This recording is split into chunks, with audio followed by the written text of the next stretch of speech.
L'opposition politique sera dans la rue ce 29 septembre pour dénoncer ce qu'elle appelle la gouvernance chaotique du régime Kaboré. Cette marche-meeting intervient à un moment où le pays fait face à des attaques récurrentes de type terroriste. Il n'en fallait pas plus pour que la majorité pose la question de son opportunité. Oui, c'est opportun donc cette marche pour l'opposition qui estime avoir laissé trop de temps au pouvoir de développer son programme, non pour la majorité qui parle de manque par moment de patriotisme, puisqu'il faut une union sacrée derrière les forces de défense et de sécurité pour lutter contre l'insécurité. La marche du 29 est-elle opportune?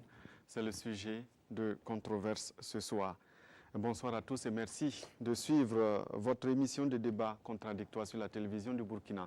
Et ce soir, c'est une émission spéciale puisque éminemment politique.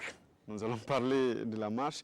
D'habitude, on le fait avant de commencer, mais ce soir, on va le faire en direct. On demande de la courtoisie, parce que c'est une émission de débat contradictoire, c'est vrai, on n'est pas d'accord, mais on peut l'exprimer dans la courtoisie, dans le respect de l'autre. En tout cas, je serai à un moment donné obligé d'intervenir pour arrêter, voire même demander à la régie de suspendre le micro si le débat devient trop houleux. Parce que l'objectif ici, c'est de défendre ses arguments, de permettre à l'opinion de comprendre. Ce n'est pas autre chose que le service public que nous faisons. Et donc, espérons que nous n'en arrivons pas à ce niveau-là.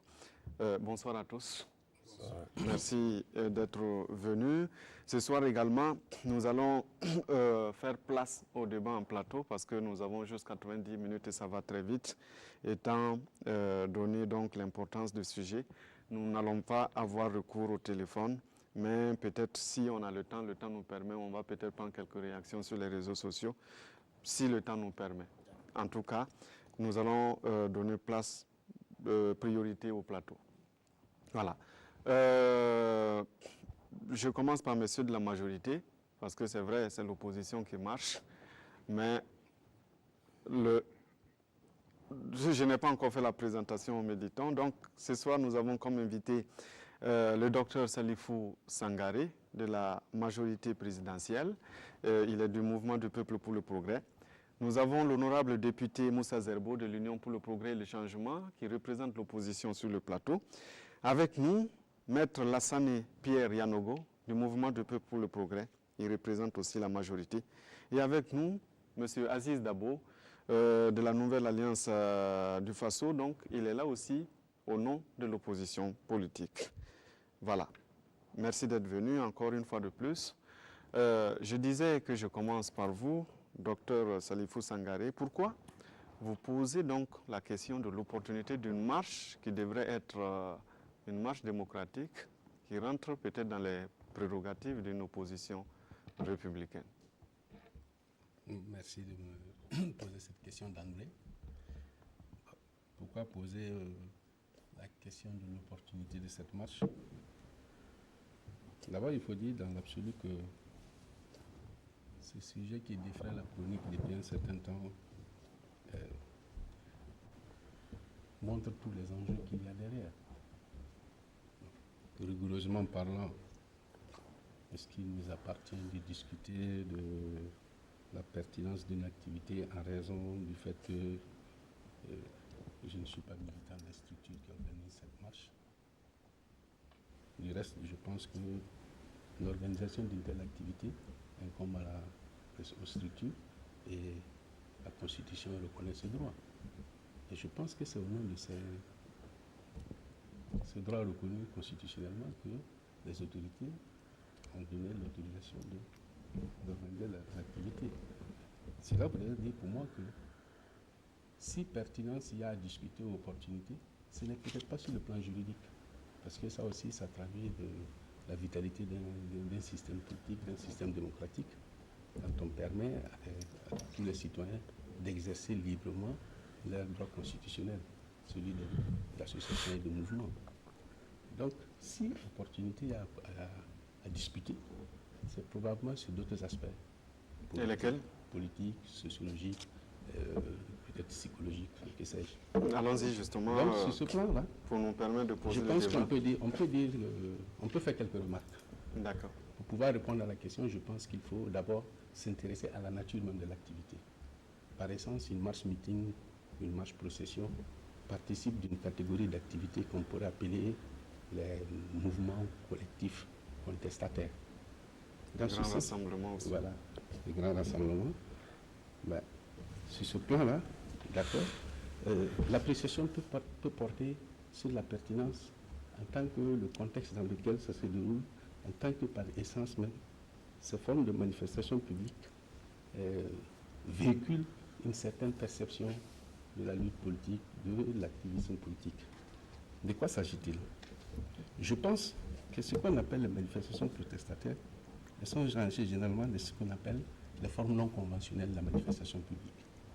Non conventionnelles parce que tout simplement, d'une part, elles court-circuitent l'agenda politique des décideurs, et d'autre part parce que ces conventions, ces activités sont organisées parce que tout simplement, on en arrive à l'idée que les voies constitutionnelles, la voie institutionnelle, c'est-à-dire que les voies d'encadrement de ce type d'activité, où pour les citoyens et ceux qui sont au pouvoir de se faire entendre, sont obstruées. Or, dans le cas d'espèce, la question qu'on se pose, moi je veux bien savoir, sur l'ensemble des points qui sont évoqués ou invoqués, est-ce que rigoureusement les voies institutionnelles pour se faire entendre ou pour poser son avis sur ces aspects-là sont obstruées? Je ne crois pas. D'accord, on va vous arrêter là. On va revenir à vous pour vous permettre de poursuivre le développement. Mais comme nous sommes sur un plateau de débat, nous allons aussi donner la parole à l'opposition et à vous, honorable Moussa Zerbo. Dans le développement du docteur Sangaré, il dit clairement que sur le plan juridique, la marche n'a aucun problème. Le problème peut être politique et surtout dans son agenda. Réaction. Bien, merci. Avant tout propos, permettez-moi en ce moment douloureux pour le peuple burkinabé de présenter mes condoléances pour nos forces de défense et de sécurité qui tombent chaque jour que Dieu fait sur les champs des opérations. Suite aux attaques que nous connaissons, les attaques terroristes, puisse Dieu, dans son immense bonté, les accueillir dans son royaume et que vivement le cœur des ayants droit soit pensé. Ceci dit, il faut d'abord noter une chose, ce qui est très capital et très important pour un parti, pour des partis politiques de l'opposition. Il est tout à fait normal, et comme il a dit, à un moment donné de l'histoire de notre démocratie, de donner de la voix par rapport à un certain nombre de faits que ces partis estiment pas trop conformes. Quant à parler de l'opportunité ou de l'inopportunité, nous pensons qu'il est tout à fait opportun. Vous conviendrez avec nous que depuis la prise du pouvoir, après les élections de 2015, l'opposition politique n'a véritablement pas organisé une manifestation digne de ce nom, sauf l'activité du 29 avril 2017 dans la cuvette de la Maison du Peuple, pour tout simplement dresser un mémorandum. Et depuis lors, silence radio. Et la population même a commencé à s'interroger qu'est-ce qui se passait du côté de l'opposition, à la limite s'il n'y avait pas une complicité entre le pouvoir en place et l'opposition. Vu que l'opposition même ne donnait pas de la voix, ne se manifestait pas, parce que tout simplement nous étions convaincus d'une chose. On est sorti d'une élection, une formation politique a remporté les élections, il fallait quand même logiquement leur donner le temps et les moyens nécessaires aussi de pouvoir mettre en chantier ce pays.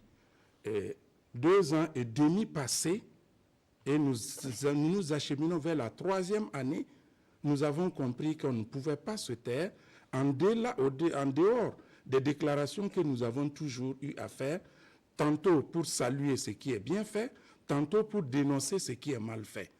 Et comme nous nous rendons compte que véritablement, on est en train de foncer directement dans le mur, nous avons dit halte, tout comme un enfant qui se retrouverait dans un milieu qui n'est pas très très sain, qu'est-ce qu'il va faire? Il va crier pour se faire entendre. L'opposition politique, à travers justement cette prise de décision et cette prise de position, n'a nullement demandé à un pouvoir en place de quitter, mais c'est tout simplement pour manifester par rapport à un certain nombre de points, ce qu'on aura l'occasion de développer au fil des débats. Le docteur Aziz Dabo dit que vous n'avez pas fini d'épuiser les voies de recours constitutionnelles qui peuvent être juridiques. C'est la forme de manifestation aussi peut-être qui pose problème. Moi, je vais abonder dans le même sens que mon camarade, saluer la mémoire des soldats qui sont tombés. La nation burkinabé aujourd'hui en deuil tous les jours. Par rapport aux voies de recours, moi je suis assez surpris aujourd'hui qu'ils nous disent qu'il y a des voies de recours qui n'ont pas été ou qui, selon lui, nous devions épuiser toutes les voies de recours. Mais aujourd'hui, l'opposition républicaine est dans son rôle de dénoncer un certain nombre de choses qui ne vont pas. Sinon, nous serons aujourd'hui assimilés à des complices. Nous ne pouvons pas nous taire et regarder notre pays que nous aimons tant aller dans tous les sens. Ça, c'est pas possible. Nous sommes tous des Burkinabés. Personne n'a le monopole de la nationalité au Burkina Faso, que je sois de l'opposition ou que je sois de la majorité. Aujourd'hui, si vous voyez les points sur lesquels l'opposition dit qu'il faut revoir, mais tout Burkinabé se retrouve dans cette position-là. Voie de recours, on va se taire 2 ans et demi, alors que toutes les promesses ont été faites au Burkinabé en 2015 en disant que le MPP c'est la solution, ils vont résoudre nos problèmes, nous ne pouvons pas continuer de nous taire et je ne vois pas quelle voie de recours encore serait la voie idéale selon lui pour dénoncer ce qui est en train, le mouta-mouta qui est en train de se passer dans ce pays. Yanogo, on ne peut pas se faire complice, le pouvoir fonce droit vers le mur. Je résume les propos de l'honorable député que vous avez écouté et de Aziz Dabo. Est-ce que vous êtes d'accord avec M. Sangaré que forcément c'est la forme qui pose problème et qu'il fallait procéder autrement? Merci. Je voudrais à mon tour aussi présenter toutes mes condoléances aux familles endeuillées et avoir une pensée pour tous ceux qui souffrent et qui portent le deuil de ces actes barbares que notre pays connaît ces dernières années et surtout ces temps-ci. Ceci dit, je pense que la tenue de cette marche est la caractéristique même de l'existence de l'état de droit au Burkina Faso. Parce que nous avons regardé et nous avons constaté que c'était le bon droit de l'opposition de demander à manifester. C'est son bon droit. Et c'est la raison pour laquelle le maire de la commune de Ouagadougou, les autorités ont donné un avis favorable pour cette marche. Le vrai problème qui se pose pour nous, c'est le problème de l'opportunité. Le problème de l'opportunité parce que au moment où le pays fait face à des difficultés particulières, au moment où la nation enregistre chaque jour des morts, alors pour nous, le combat qui devrait être mené devrait aller dans un tout autre sens que dans des manifestations et dans des tentatives de récupération politicienne. C'est la raison pour laquelle nous pensons que la voie adoptée, pour nous, n'est pas la meilleure. Parce que c'est un sujet sur lequel nous devrions pouvoir obtenir un front commun des fils et des filles de ce pays-là pour venir à bout de ces actes de terrorisme. Et non commencer à nous indexer et à nous prêter des accusations et à chercher à faire de récupération politique. Monsieur de l'opposition, est-ce que quelque part vous ne voulez pas profiter de cette situation? Dianogo parle de récupération politicienne. Est-ce que ce n'est pas de cela qu'il s'agit? Je suis vraiment étonné. Nous parlons comme si nous n'étions pas au Burkina ensemble. Excusez-moi de le dire, l'opposition politique, depuis la prise du pouvoir par le MPP, l'opposition politique a toujours fait des propositions. Et je vous rappellerai que pour les journées parlementaires, les premières journées parlementaires, ça s'est tenu à Kaya en mars et c'était sur des questions sécuritaires où déjà le parti, l'UPC, l'Union pour le progrès et le changement, a assorti des propositions de sortie des pistes. Une deuxième journée parlementaire sur la relance économique du pays.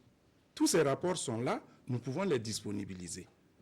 Donc, autant de questions. Et les dernières journées parlementaires, tout de suite, c'était face à la dégradation continue de la situation sécuritaire, quelle contribution, par exemple, des parlementaires? Je parlerai de l'opposition par rapport à cette situation. Vous avez dit qu'on n'a pas épuisé toutes les voies de recours. Je suis très content d'entendre cela. Pour la simple raison que l'opposition politique a été consultée 2 fois. Quand il s'est agi de la question de la Constitution et lorsqu'il s'est agi du problème du code électoral. Est-ce que vous pensez pour un pouvoir qui veut réussir, qui a le souci de protéger la vie des Burkinabés qui sont en train de tomber tous les jours, est-ce que vous ne pensez pas que c'est une question d'intérêt national qui nécessite qu'on appelle tous les acteurs, notamment l'opposition politique, pour qu'on s'asseye et qu'on parle ensemble, qu'on puisse se donner les voies et moyens? Je pense qu'à ce niveau, ça ne l'a jamais été. L'opposition politique n'a jamais été approchée pour apporter. Mais cependant, vous avez toujours remarqué que le chef de file de l'opposition a toujours fait des déclarations. À chaque fois qu'il y a des événements qui touchent le pays, il a toujours témoigné la solidarité de l'opposition et a toujours fait des propositions dans ce sens. Mais si de l'autre côté, ils ne répondent pas, il ne nous revient pas d'aller gouverner à la place du MPP. Alors, mon camarade Aziz l'a dit, s'il te plaît, je termine. Mon camarade Aziz l'a dit. Voilà, mon camarade Aziz l'a dit. Si nous voulons vraiment sauver notre pays, l'union sacrée s'avère nécessaire. Mais quant à la tenue de cette marche, nous ne voyons pas qu'est-ce qu'il y a d'anormal, qu'est-ce qu'il y a d'illégal. Il n'y a aucune récupération derrière cela. Docteur Sangaré, l'opposition n'a pas senti la main tendue du pouvoir sur cette question justement sécuritaire, dit l'honorable. Est-ce que l'opposition a contrarié, a tendu la main? Je pense quand même qu'ils ont le droit aussi de demander, comme toute organisation citoyenne dans ce pays, de surcroît les partis de l'opposition qui sont constitutionnellement reconnus. Voilà. Ils disent qu'on ne leur tend pas la main, qu'ils ne sont pas consultés. Mais est-ce qu'ils demandent à être consultés en retour? Moi, je pense que ça aussi, c'est un canal qui peut être exploré. Justement, je suis très content qu'on me dise que pour des questions d'intérêt national, je ne crois pas que la démarche soit unidirectionnelle. Bien au contraire. Si tant est qu'on en a pleinement conscience, on a aussi les moyens d'user des canaux prévus à cet effet pour se faire recevoir. Par exemple, je prends qu'un exemple. Sauf qu'il dit qu'ils ont fait des propositions, notamment à une journée parlementaire. Justement, c'est pourquoi je parlais de court-circuitage de l'agenda politique. Ça voudrait dire quoi? Qu'on a un système politique qui est là, auquel on imprime des inputs. C'est-à-dire les formes de déclaration et tout ce qu'ils disent, c'est des inputs. Oui, c'est juste que là, on ne peut pas dire qu'il n'y a pas de réaction. C'est que le mode de fonctionnement aussi n'incombe pas uniquement aux décideurs. A contrario, aujourd'hui, lorsque, au moment où, et je vous remercie de vous être recueillis sur les deuils que le pays traverse actuellement, et ça je vous suis reconnaissant, puisque moi je ne l'ai pas fait au début de mon laïus, mais ça voudrait dire que face à une telle gravité, il ne faut pas attendre que l'initiative vienne du pouvoir. Ça aussi, c'est une alternative qu'on aurait pu prospecter. C'est pourquoi je dis, en impulsant, en décidant d'organiser une marche de ce type, quels sont les signaux qu'on envoie, 1, aux populations, 2, au système politique, 3, aux forces de défense et de sécurité elles-mêmes, qui ont besoin de savoir aujourd'hui que les décideurs de ce pays, notamment les leaders politiques, sont au moins soudés, qu'il n'y a pas de division entre eux autour des forces de défense et de sécurité. Voilà un aspect que j'ai voulu traduire globalement lorsque je parlais de court-circuitage de l'agenda politique. Maintenant, me dire, et je vous permettez que je le laisse ça, dire qu'en 2 ans et demi, rien n'a été fait, moi je crois qu'il y a quelque chose qui est assez exagéré dans de tels propos. On ne peut pas dans l'absolu dire que rien n'a été fait. Je voudrais bien qu'on rentre sur les aspects. Il y a au moins 2 aspects sur lesquels la discussion... Qu'ils réagissent déjà avant qu'on revienne dans le contenu. Je suis vraiment surpris que Maître nous dise qu'en réalité, c'est une tentative de récupération de l'opposition. Déjà sur les signaux de la division... les signaux de la division, je pense que la classe politique burkinabé, et j'inviterai le pouvoir en place à avoir de la maturité politique. Lorsque je dis maturité politique, c'est très simple. Je reprendrai certains propos de certains du pouvoir en place aujourd'hui, comme M. Sankara Benewende, qui a traité l'opposition politique. Qui n'est pas sur ce plateau. Oui, hein, je suis d'accord, mais ce sont des propos qui sont assez graves. Traiter l'opposition de putschistes et de revanchards. Vous imaginez ce que ça fait. L'opposition politique burkinabé ici n'est pas du tout respectée. Ils disent ce qu'ils ont envie de dire. Quand ça chauffe, oui, on doit collaborer. Je vous invite à revenir en plateau à ceux qui peuvent vous répondre. Donc, voilà, répondez directement ce sont des au faits qui docteur sont quand même Sangaré. assez marquants. Parce que lorsqu'on parle de l'union des fils et des filles du Burkina Faso, et chaque fois, certains partis de l'opposition sont indexés par certains leaders du régime en place, est-ce qu'on peut parler, il a parlé d'accusation, mais qui accuse qui? Si, dès qu'il y a une attaque terroriste, si on ne dit pas que c'est Blaise Compaoré, on dira que ce sont les partis alliés à l'ancien régime en place. Mais tout ça, ça ne facilite pas une entente au niveau de la classe politique burkinabé. Et moi, je profite de dire, s'ils ont des éléments qui prouvent que certains partis politiques ou certains leaders de partis politiques sont des complices, mais qu'ils entament les procédures nécessaires, sinon eux-mêmes, ils se rendent complices de ce silence. Parce qu'on ne peut pas parler de l'union des fils et des filles et en même temps accuser ça et là. Parce que si on dit qu'on va travailler ensemble, il faut quand même qu'il y ait un climat sain, un climat serein pour travailler. Ça, c'est très important. La parole à qui veut la prendre, Melianogo, allez-y. Oui, bien sûr. Parce que je résume ce qu'il dit. Il veut dire tout simplement, est-ce que la division dont parle le docteur Sangaré ne vient pas beaucoup plus de la majorité qui accuse certains ténors de l'ancien régime d'être peut-être à l'origine des attaques qu'on subit actuellement? Si vous me permettez de revenir un peu plus en arrière, je voudrais revenir sur certaines positions, notamment en ce qui concerne... Réagissez d'abord sur, pour qu'il y ait contradiction avant de Donc, pour ce qui concerne les questions de division ou d'accusation de certaines personnes de l'opposition, je pense que le gouvernement, si quelqu'un, au niveau du gouvernement, a pris une position pour dire qu'il a des éléments, c'est le gouvernement qui a les renseignements, qui sait où il puise des informations. Et en ce moment, le gouvernement, je sais qu'en matière de sécurité, ce n'est pas des thèmes sur lesquels on sort dans des plateaux pour dévoiler au grand jour ce qu'on a sous la main, ce qu'on est en train de faire, ce qu'on est en train de montrer comme stratégie. Donc ce sont des domaines tellement sensibles qu'il ne faut pas vous attendre à ce qu'un gouvernement responsable puisse venir ce soir dans des chaînes de télévision pour dire oui, voilà, nous avons payé ça, nous avons commandé ça, nous avons pris telle stratégie, et ainsi de suite. Donc, moi, je ne rentre pas dans des propos que des personnes auraient tenus sur ce qu'ils savent ou ce qu'ils ne savent pas. Ce que moi, je sais, c'est que le thème dont nous parlons, qui est la question de la sécurité, fait partie des projets de la gouvernance de la majorité présidentielle. Et je dois dire aux gens, on ne gouverne pas par consensus. Non. Je suis désolé, on ne gouverne pas par consensus. La majorité gouverne, l'opposition s'oppose. Lorsque le gouvernement, la majorité, estime que sur un point précis, il veut rencontrer d'autres forces politiques ou d'autres courants, ou peu importe, pour pouvoir apprécier et décider, il le fait. Mais ce n'est nullement une obligation de dire aux gens, sur tel sujet, il faut que vous veniez voir avec nous. Pour quelle raison? Pour quelle raison est-ce que vous savez qui est dans l'opposition? Nous sommes responsables. Et nous avons pris des engagements, nous sommes en train de les faire, de les mettre en œuvre, et nous faisons tout pour que les Burkinabés soient dans la quiétude chaque jour, malgré les adversités que nous traversons. Alors, par rapport aux deux interventions, vous me permettez, docteur. Parce que vous voyez ici une contradiction grave entre vous deux, qui est flagrante.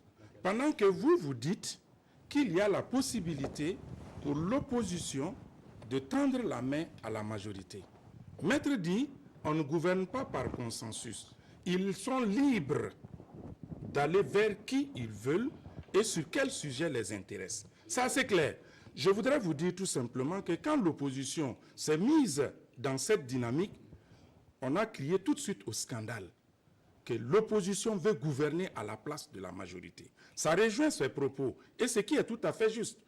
Lorsque nous élevons la voix pour dénoncer, pour vouloir parler de certaines choses, tout de suite, on nous a dit dès lors, on a dit, OK, si nous sommes un frein pour que vous puissiez mettre en œuvre votre programme, on se tait, on vous laisse aller. Mais on a vu que ça n'a fait que trop durer. Et je voudrais vous dire ceci.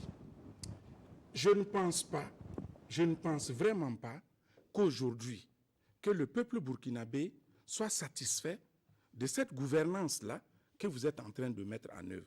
Vous parlez de la question des défenses, de la sécurité. Nous avons fait quoi? C'est notre pays, le seul, j'allais dire au monde, avec la gouvernance du MPP, où on a vu ministère de la Défense, Sécurité, Administration, tout cumulé. Et qu'il n'y ait pas un ministère dédié à la défense, qu'il y ait un ministère dédié à la sécurité. Qui est monté au créneau? L'opposition politique. Et on a dit en son temps quelqu'un avait un grand boubou et qu'on a dû tailler un peu. Et voilà qu'il y a un ministère dédié. Mais ce qu'on a oublié dans ce pays-là ne doit pas se gouverner par copinage. La question de la défense est éminemment importante. La question de la sécurité est éminemment importante. Il revenait tout simplement à prendre des personnes qui ont la connaissance et la maîtrise de ces domaines-là et les mettre. Je ne parle pas forcément ici des corps habillés. Je prends l'exemple de la France, si vous permettez. Les ministères de la Sécurité et de la Défense, ils ont été très souvent dirigés par des civils, mais qui s'y connaissent en la matière. Mais lorsque vous mettez des gens à la tête d'un département, chaque jour que Dieu fait, c'est des désolations. Est-ce à dire que c'est les stratégies qui ne sont pas bonnes? Sinon, nos hommes, nos forces de défense et de sécurité sont des gens compétents. Ils ont de la matière. Nous savons dans la sous-région quelle est la qualité de ces hommes-là. Mais ils ont besoin de stratégie, ils ont besoin de gens pour pouvoir les conduire. Je prends l'exemple des pays voisins. Oui, il va réagir. Nous sommes en débat. Allez-y. Je ne pense pas que le rendu qu'ils font de nos différents propos soit contextualisé. Je répète, ils ont soulevé la question de la non-concertation. Vous avez dit qu'il n'y a pas de concertation. Le pouvoir n'a pas fait l'effort vers l'opposition politique. J'ai posé la question contraire. Est-ce que l'inverse a été fait? Point. Moi, c'est la question que j'ai posée. Deuxièmement, je ne crois pas que depuis que ce pouvoir et ce régime soit arrivé au pouvoir, en 2016, le ministère de la Défense a été confondu au ministère de la Sécurité. Ça, je crois qu'il y a quand même une erreur que vous faites, il y a un lapsus.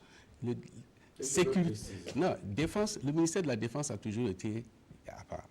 Donc, et deuxièmement, je voudrais dire dans ce sens-là, je ne sais pas de quel baromètre ou de quel critère on dispose pour dire que tel citoyen ou tel responsable politique n'est pas compétent. Je ne veux pas tomber dans des propos, je ne sais pas, je dirais pas, des propos accusatoires, des allégations sans fondement. Je ne souhaite pas ça. Et deuxièmement, je pense que le débat politique n'est pas un débat crypto-personnel, ce n'est pas un débat à individualiser en invectivant des individus. Autant je ne suis pas d'accord qu'on invective des gens qui ne sont pas sur ce plateau, autant je souhaiterais que, raison républicaine gardée, on n'en arrive pas à de telles déclarations. Enfin, troisièmement, je voudrais répondre sur quelque chose pour dire, lorsque je demande, est-ce que l'opposition politique est allée... Mais c'est ça aussi, avant de vous permettre de poursuivre. Non, je suis d'accord. Je vais poser la question. Si les personnes citées ne sont pas sur ce plateau, ça c'est mon devoir de leur dire de ne pas parler de ces gens-là. Mais là, c'est... Je pense qu'on a dit des ministres, même si on n'a pas dit de nom, on a dit des ministres, on a dit des ministres... Tant qu'ils ne citent pas de nom, c'est leur droit.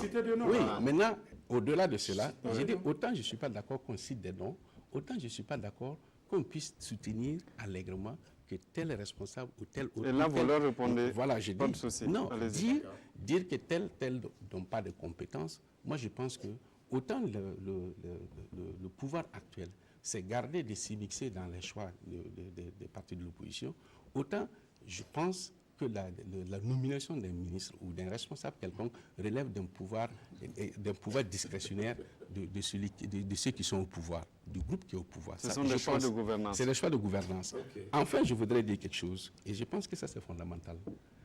Si tout semble se focaliser sur la question sécuritaire, vous conviendrez avec moi que cette question, elle est aussi vitale, elle est vraiment importante, et vous l'avez relevée. Est-ce que nous ne pouvons pas faire abstraction de tout ce qu'on a comme, je ne sais pas, récrimination, chercher à résoudre ce problème? Je vais vous poser une question banale. Toutes les déclarations que vous avez faites, et que je salue d'ailleurs parce que je vous lis régulièrement, est-ce qu'il vous est venu une seule fois à l'esprit d'aller remettre ces déclarations au chef de l'État lui-même ou au ministre, ou à un ministre quelconque? Moi, je ne sais pas. je vous pose la question. Vous répondez... D'accord. Moi, je suis assez surpris parce que j'ai comme l'impression que ceux qui gouvernent ne savent même pas en réalité ce qu'ils doivent faire. Est-ce que les déclarations ou les propositions que vous faites, vous les avez Je une pense fois que s'ils suivent transmises, l'actualité, oui. et s'il y a des propositions qui sont assez pertinentes, comme il l'a dit, de ne pas aller vers les individus, et qui, lorsqu'on propose des choses assez bien... Vous dites? Voilà, je vous dis en Je parle des réalité... individus, je parle des Voilà, institutions de la République. je vous dis que s'il y a des propositions qui ont été faites, je pense qu'il faut toujours transcender ces divergences en réalité pour capter ce qui est bien, pour mettre en pratique. Mais lorsqu'on se braque et qu'on estime qu'on n'a pas de compte à rendre à certains ou qu'on n'a pas de leçons à recevoir de qui que ce soit, mais ça devient problématique. Parce que même le dialogue dont vous parlez, mais lorsqu'on ne se considère pas, lorsqu'on ne se respecte pas, lorsque les propos sont assez difficiles, mais c'est quand même assez compliqué. Parce que lorsqu'on se suffit, mais que voulez-vous qu'on fasse? On aime tous bien ce pays, mais nous ne sommes pas obligés en réalité de vous apporter certaines contributions. Mais c'est parce qu'on aime ce pays qu'on apporte ces contributions. Et si vous aussi vous aimez tant ce pays, je pense que vous pouvez transcender en fait ces égos peut-être surdimensionnés pour en tirer ce qui est bien. Et comme vous dites, input, ajoutez à votre gouvernance et allez de l'avant. La majorité... Mais vous permettez... C'est vous qui vous organisez, mais on n'a pas parlé depuis un bout de temps. Il y a quelque chose de rédhibitoire dans ce propos que je viens d'entendre. Allez-y. C'est fondamentalement rédhibitoire. Ce que je voudrais dire, c'est que si tant est que l'opposition politique estime que ne serait-ce que la question de la sécurité, elle est une question vitale, existentielle pour nous, elle peut faire montre d'un peu plus de républicanisme et je pense que c'est la partie qui gagnerait le plus. C'est comme dans un couple, on sait qu'on va finir par se parler et pour une picadille, chacun bout de l'autre, c'est une question d'ego. Vous parlez d'ego surdimensionné, eh bien, je pense que si ça doit s'appliquer, elle devient une bijection. C'est-à-dire que par ego surdimensionné, si on se dit, on n'est pas tenu de venir à vous, on ne va pas venir à vous, de toute façon, c'est vous qui êtes comptable. Pour dire ceci, s'il y a bien un régime qui a conscience de son devoir de redevabilité vis-à-vis de ce peuple-là, c'est bien ce régime. Je peux vous rappeler toutes les émissions, tous les espaces dans lesquels les différents responsables, les différentes autorités de ce pays sont allés rendre compte, ne serait-ce que le Faso-baromètre.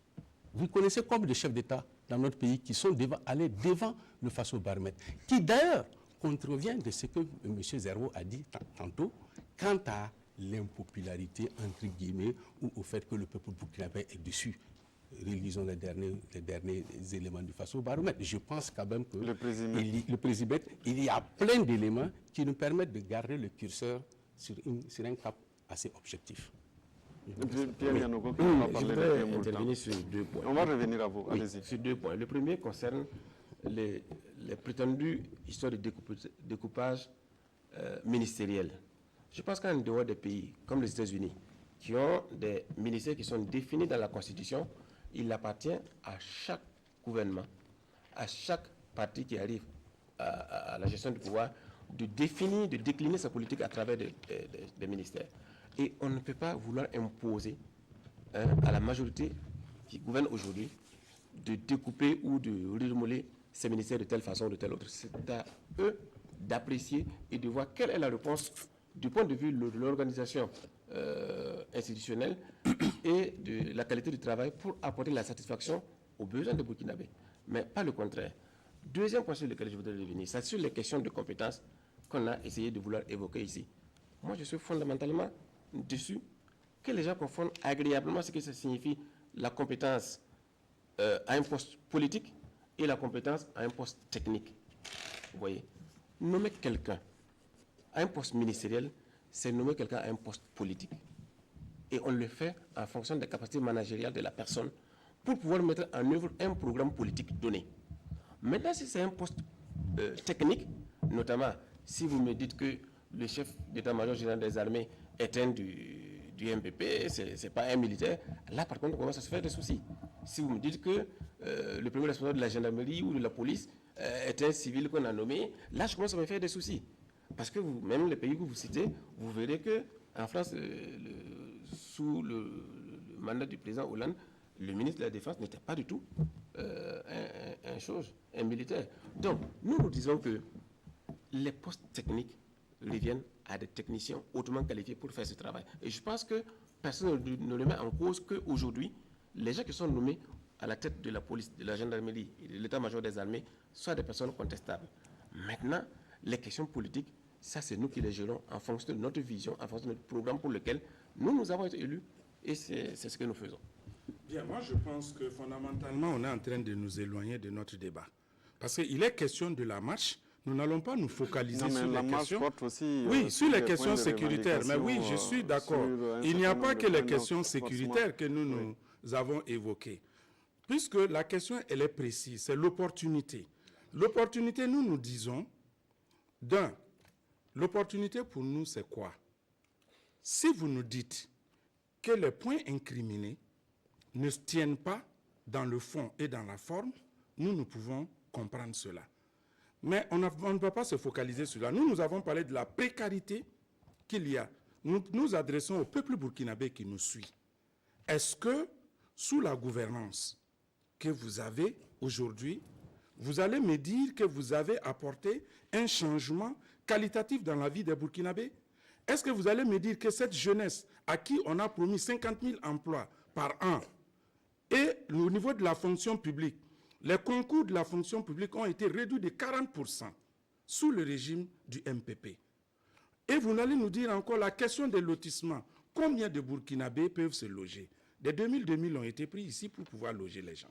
Ça, c'est un aspect que nous dénonçons. La question de l'éducation, la question de la santé. Vous allez nous dire quelles sont la question de la corruption. Autant d'éléments que nous citons. L'instrumentalisation de la justice. En gros, nous parlons de la malgouvernance. Vous êtes en train de poser la question sur les points de la plateforme que vous avez déposés. Nous avons déposé. Est-ce que ce sont des points contestables au niveau de la majorité? Oui, mais je termine, s'il te plaît, avant qu'il n'agisse. Une précision que je voudrais donner, c'est qu'il a parlé des ministères qui n'avaient pas été cumulés, parce qu'il faut préciser. Oui, mais le ministère de la Défense. On va revenir. Oui, le ministère de la Défense. Permettez-leur de répondre quand même sur la question que vous posez. Oui, mais vous me permettez de donner cette précision. Allez-y. Le ministère de la Défense était entre les mains de qui? C'est le chef de l'État. Vous avez confondu. Non, je suis d'accord, oui. J'ai parlé, oui, c'est sécurité administrative. Oui, d'accord, autant pour moi. Autant pour moi, c'est pour dire qu'au départ... La défense a toujours été à part. Oui, à part, entre les mains du chef de l'État. Elle n'a jamais été assimilée, associée à la sécurité. Autant pour moi, je dis sécurité, administration avait été cumulée. Il n'y a pas eu un ministère typiquement dédié au départ. Et je dis le ministère de la Défense qui était entre les mains du chef de l'État a dû se décharger à un moment donné pour le confier à quelqu'un d'autre. Moi, je ne pose pas ici des problèmes d'individus forcément. Je pose un problème ici en termes de résultats. Lorsque vous mettez quelqu'un à un poste stratégique pour pouvoir apporter la quiétude et la sérénité sur les questions sécuritaires, si malgré tout, au jour le jour, nous perdons des hommes, nous continuons à perdre, vous voulez qu'on dise quoi? Il y a résultat ou il n'y a pas résultat? Je pense que c'est assez clair. Je vous arrête là. Oui, moi je vais répondre. Non, vous permettez que je réponde à ça, parce que c'est des questions sur lesquelles on s'enlise dans des discours qui sont souvent du sens commun. On est là pour ça. Ce que je voudrais dire, c'est que primo, la Constitution reconnaît au chef de l'État la qualité de chef suprême des armées. Primo. Secondo, les résultats obtenus face à des situations nouvelles, inouïes, qu'est la guerre asymétrique à laquelle notre peuple est soumis de force. Je ne pense pas que, à moins de vouloir faire dans du spectacle, que je ne pense pas que les actions en matière de sécurité, des actions en matière de défense peuvent être portées sur l'espace public comme si on devait rendre compte de la gestion d'une administration quelconque. Deuxièmement, parce que simplement, je ne connais pas un pays sur cette terre qui, en l'espace de 2 ans, est venu au bout du terrorisme que nous subissons. Nous savons très bien, ça aurait été une guerre conventionnelle, vous aurez des items et des critères objectifs d'appréciation. Aujourd'hui, nul ne peut dire, mais je ne crois pas, à moins de faire dans la démagogie, même vous, si vous venez au pouvoir, je ne suis pas sûr que ce que vous prétendez être un résultat qui devait être produit en 2 ans, on puisse le réaliser dans un contexte de conflit asymétrique. On sait la nature de la chose. Aujourd'hui, plus que jamais, tous les peuples, tous les pays qui sont victimes de ces attaques terroristes-là savent que pour en sortir, ce n'est pas demain la veille. Même les pays qui nous viennent en assistance, même les pays qui ont plus de possibilités, parce qu'ayant des politiques nationales de défense ou des structures opérationnelles de défense plus affinées et plus expérimentées, ne sont pas venus au bout du terrorisme. Où c'est que les terroristes n'ont pas tapé? Où? Pour venir dire que nous, la gouvernance, elle est négative, parce qu'en 2 ans, on n'a pas pu vaincre les terroristes. Je pense que vous demandez trop, à moins de vouloir nous faire rêver. Ne faites pas rêver le peuple burkinabé en faisant croire... Oui, mais on a la solution à quoi? Quand on prenait le pouvoir, Monsieur Dabo, je ne crois pas qu'on ait connu une seule attaque terroriste avant. Vous aurez et le temps de réagir. C'est advenu le lendemain même de l'installation du chef de l'État. Je pense en toute sincérité et c'est pourquoi nous nous sommes appesantis sur la question sécuritaire, parce que pour moi, c'est la question nodale qui montre qu'en fait, l'opposition politique a manqué une occasion de comportement républicain. On aurait pu transcender ça pour une fois. Moi, je crois. On aurait dû se taire. Le débat commence. Moi, je crois. Mais je dis bien la question... Non, excusez-moi. On a compris. La question, c'est... Ils vont réagir. Laissez-moi m'expliquer 2 secondes. Monsieur Dabo, laissez-moi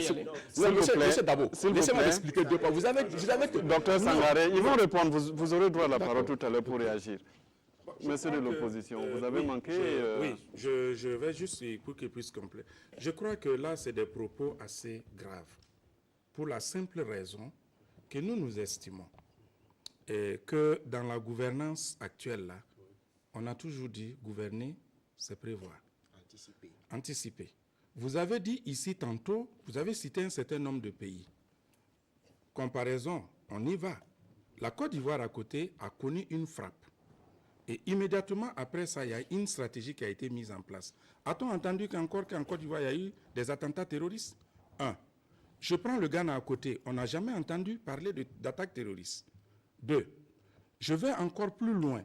Même le Mali qui est là, c'est vrai que c'est une zone de guerre. Les soldats sautent sur des mines. Mais je crois que l'un dans l'autre, il ne faudrait pas qu'on essaie de se focaliser sur des choses. On n'a pas raté d'occasion. Il faudrait que vous compreniez une chose. Ce sont des pertes en vies humaines que nous enregistrons chaque jour que Dieu fait. Avait-on besoin d'attendre tout ça? Et jusqu'à quand? D'ici 2020, là, on va comptabiliser combien de morts? C'est ce que vous voulez pour ce Burkina-là? Et vous prétendez être réélu en 2020? C'est le cimetière de Gounguin qui va venir élire le président de la République? Je pense que c'est très dangereux. C'est très dangereux. Maître Yanogo va répondre. Chaque semaine, on enterre nos morts. Plus j'écoute nos contradicteurs, plus je suis convaincu que c'est de la récupération purement politique. OK? Parce que quand on vous dit que le terrorisme, ça frappe et que vous ne faites rien, est-ce que vous prétendez être élu en 2020? Je comprends parfaitement que c'est un enjeu purement politique, une récupération purement politique. Et je dis quoi? Le terrorisme frappe à nos portes, c'est vrai. Personne ne connaît d'ailleurs de quel genre de terrorisme il s'agit. Mais ce que le peuple attend de nous, ce n'est pas que nous sortions faire des marches et de n'importe quoi dans les rues. C'est que nous puissions en appeler à une mobilisation citoyenne et républicaine pour, premièrement, donner un accompagnement franc à nos forces de défense et de sécurité. Deuxièmement, voir dans quelle mesure les conditions dans lesquelles les exercices peuvent être améliorés. Et M. Zerbo est là, il est député, il sait très bien que bientôt, nous allons commencer, en tout cas au niveau de l'Assemblée, à examiner le budget de l'État pour l'exercice 2019. C'est dans ces hypothèses-là qu'il faut discuter pour voir est-ce qu'au niveau de la sécurité, il n'y a pas mieux de faire autre chose. Et c'est dans ce sens que le professeur disait tout à l'heure que est-ce que toutes les voies sont épuisées, républicaines. Mais si ça sortit marché pour dire qu'il y a insécurité dans le pays, en quoi ça résout un problème? En quoi ça fait une population? S'il vous plaît. C'est le premier point d'ailleurs. C'est le premier point d'ailleurs et je vais revenir sur les autres points parce que vous les avez abordés. On va aborder ça tout à l'heure. Oui, on va les aborder. Les autres points, ils ont invoqué ici des problèmes de précarité, des problèmes de logement, des problèmes d'emploi, des problèmes, en réalité des projets et des problèmes qui sont contenus dans le programme du président Roch Kaboré. Je pense que le programme du président Roch Kaboré n'a pas été proposé au peuple burkinabé pour être exécuté en 2 ans ou en 3 ans. En tous les cas, à la fin du mandat du président, l'opposition a la possibilité de tirer les dividendes qu'elle veut tirer de la non-mise en œuvre ou de la mise en œuvre de notre programme politique. Mais nous n'en sommes pas juges à mi-parcours de notre programme. Nous avons à répondre devant le peuple, pas devant l'opposition. Voilà. Nous avons à répondre devant le peuple et pas devant l'opposition. Je prends cette phrase pour vous relancer, Aziz Dabo. Oui. Il dit qu'ils ont à répondre devant le peuple, pas devant l'opposition. S'ils n'ont pas à répondre devant l'opposition, qu'est-ce qui les dérange alors que l'opposition marche le 29? S'ils estiment que ça ne les dérange pas, c'est comme le chef de file de l'opposition l'a dit, travaillez et laissez-nous marcher. Moi, je ne vois vraiment pas le problème. Il n'y a aucun souci. Si ça ne vous dérange même pas et qu'il n'y a aucun souci et que vous estimez que vous faites du bon travail, ben, continuez. Nous allons marcher le 29 et vous apprécierez. Moi, je vais continuer en disant que nous avons reçu une autorisation quand même des autorités compétentes. Et lorsque vous venez dire du n'importe quoi, peut-être qu'il y a certaines autorités du pays qui signent des papiers pour du n'importe quoi. Donc ça pose un problème. Je vais continuer aussi en disant que c'est très compliqué.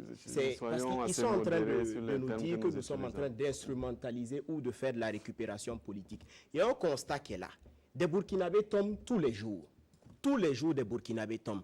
Et j'en arrive au point de me dire qu'il y a de la banalisation au fait quand des Burkinabés tombent. Cimetière de Gounguin, décoration à titre posthume. Après, nous ne sentons rien, nous ne voyons rien. Ce qui est même grave, c'est que nous ne sentons aucune réaction. Vous vous rappelez de la lettre du directeur de la police de l'Est qui criait que leur véhicule était en piteux état. Mais c'est ici, en grande fanfare, qu'ils ont acheté des talismans, qu'ils ont acheté des V8, que le parc de certains ministres a été renouvelé. Tout dépend du comportement que vous avez vis-à-vis des populations, tout dépend du comportement que vous avez vis-à-vis des forces de défense et de sécurité, parce que comme nous le disons, nous saluons leur travail, mais les forces de défense et de sécurité ont besoin d'être accompagnées, d'être soutenues. Maintenant, si vous estimez que les priorités sont ailleurs, ça c'est un problème. Vous trouvez que l'opposition ne propose pas. L'opposition propose. Mieux, pour cette marche, nous avons lancé une journée de solidarité qui sera demain. Les députés de l'opposition ont décidé de verser 25 000 francs par personne pour cette journée de solidarité. Nous avons appelé une contribution massive de tous les Burkinabés pour soulager ne serait-ce que les familles des victimes, parce que jusqu'à présent, ce qui est là, c'est que quand un soldat tombe, mais parfois même il y a des familles, on a vu, qui ont été obligées de repartir au village parce qu'il n'y a rien. Tout ça, c'est une réalité en fait. C'est le comportement du régime en place, ne pas faire de la sécurité une priorité. Et nous ne pouvons pas nous taire parce que ce sont des frères, ce sont des pères, qui tombent tous les jours. Et venir nous dire qu'il n'y a pas de moyens, alors que tout de suite, Courrier Confidentiel vient de dire qu'il y a certains membres du gouvernement qui ont été pris en charge pour aller à la Mecque. On aurait pu acheter, bien sûr, un véhicule au niveau de l'Est. Ça, ce sont des réalités. La gestion efficace et efficiente des ressources du pays. Ça, c'est de la réalité. C'est ce que... Allez-y, docteur Sangaré. Que depuis qu'ils sont là, ils n'ont fait que louer les forces de défense et de sécurité. Et paradoxalement, ces forces de défense et de sécurité ne font rien. Je comprends. Quand on enterre un corps habillé, ça va Ouagadougou, mais quand on s'attaque aux forces terroristes, ce n'est pas Ouagadougou. Et donc, on n'est pas là non plus pour faire publier ça. Voilà. C'est ça le côté asymétrique de la guerre. Si un soldat tombe, la guerre, elle prend une proportion parce que l'opinion publique est témoin de ce qui se fait comme cérémonial derrière.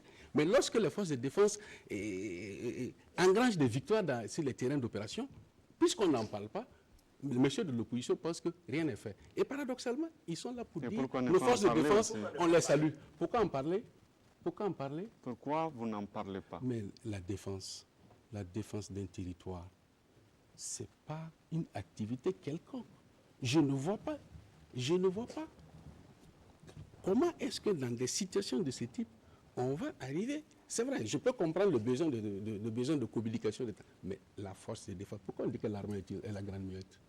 Pourquoi dit-on que l'armée est la grande muette? Je pense que cette dimension, il faut qu'on la prenne en compte. Quand on ne juge pas les forces de défense, et du même coup, les autorités politiques qui impulsent cette dynamique de défense-là, non, mais vous ne pouvez pas dire ça, mon cher ami, vous ne pouvez pas dire ça. Vous ne pouvez pas dire ça. Il n'y a aucune dynamique. Et vous saluez les forces de défense. Et vous saluez les forces de défense. Je reprends la parole. Je reprends la parole. Sinon, je vais demander, s'il vous plaît, docteur Sangaré, je reprends la parole. Docteur Sangaré, quelqu'un qui dit de faire. je reprends la parole. Je reprends la parole. Nous allons donc évoluer dans ce débat. Cette fois-ci, je crois qu'on va avancer. On n'est pas là pour faire un débat purement sécuritaire.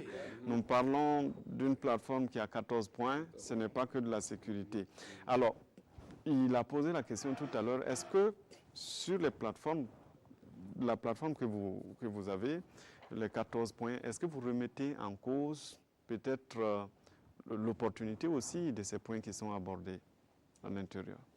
Je vais commencer. Je pense que sur les autres points de la plateforme, il faut d'abord remarquer, il semble que c'est des individus de la population qui est venue les voir pour les aider pour qu'eux-mêmes se lèvent pour pouvoir commencer à marcher pour ces points-là. Mais je pense que, oui, ça sort clairement de la déclaration. S'il vous plaît, laissez-moi terminer mon propos et vous allez réagir si vous avez quelque chose à... C'est ce que j'ai demandé. Ce que je vais dire, les points qui sont inscrits ici, que ce soit les questions liées à la précarité, les questions liées à l'emploi et tous les autres 13 autres points qui sont inscrits, je dois dire que, comme je l'ai dit tout à l'heure, le président Roch Kabore n'a pas été élu pour réaliser un programme en 2 ans ou en 3 ans.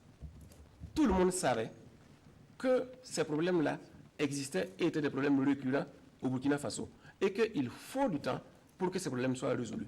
Et Dieu seul sait que le gouvernement fait des efforts. Dans le budget qui vient d'être adopté, le budget de l'année dernière, nous avons fait plus qu'aucun gouvernement n'a fait au Burkina Faso en termes de budget d'investissement pour créer, que ce soit des emplois, que ce soit pour réaliser des hôpitaux, que ce soit pour construire des écoles, pour réaliser des points de forage, pour améliorer en tout cas la vie des Burkinabés. Si l'opposition veut vraiment être républicaine, elle est à la fin de notre mandat et dit, mais voilà vos engagements, où est-ce que vous en êtes arrivés? Mais est-ce que c'est l'occasion de sortir marcher pour dire, il faut exécuter votre Monsieur, je pense que le débat que vous posez ici... Pourquoi ne pas attendre? Je résume, je résume avant que vous preniez la parole. C'est un programme que le président a proposé, qui a été accepté donc.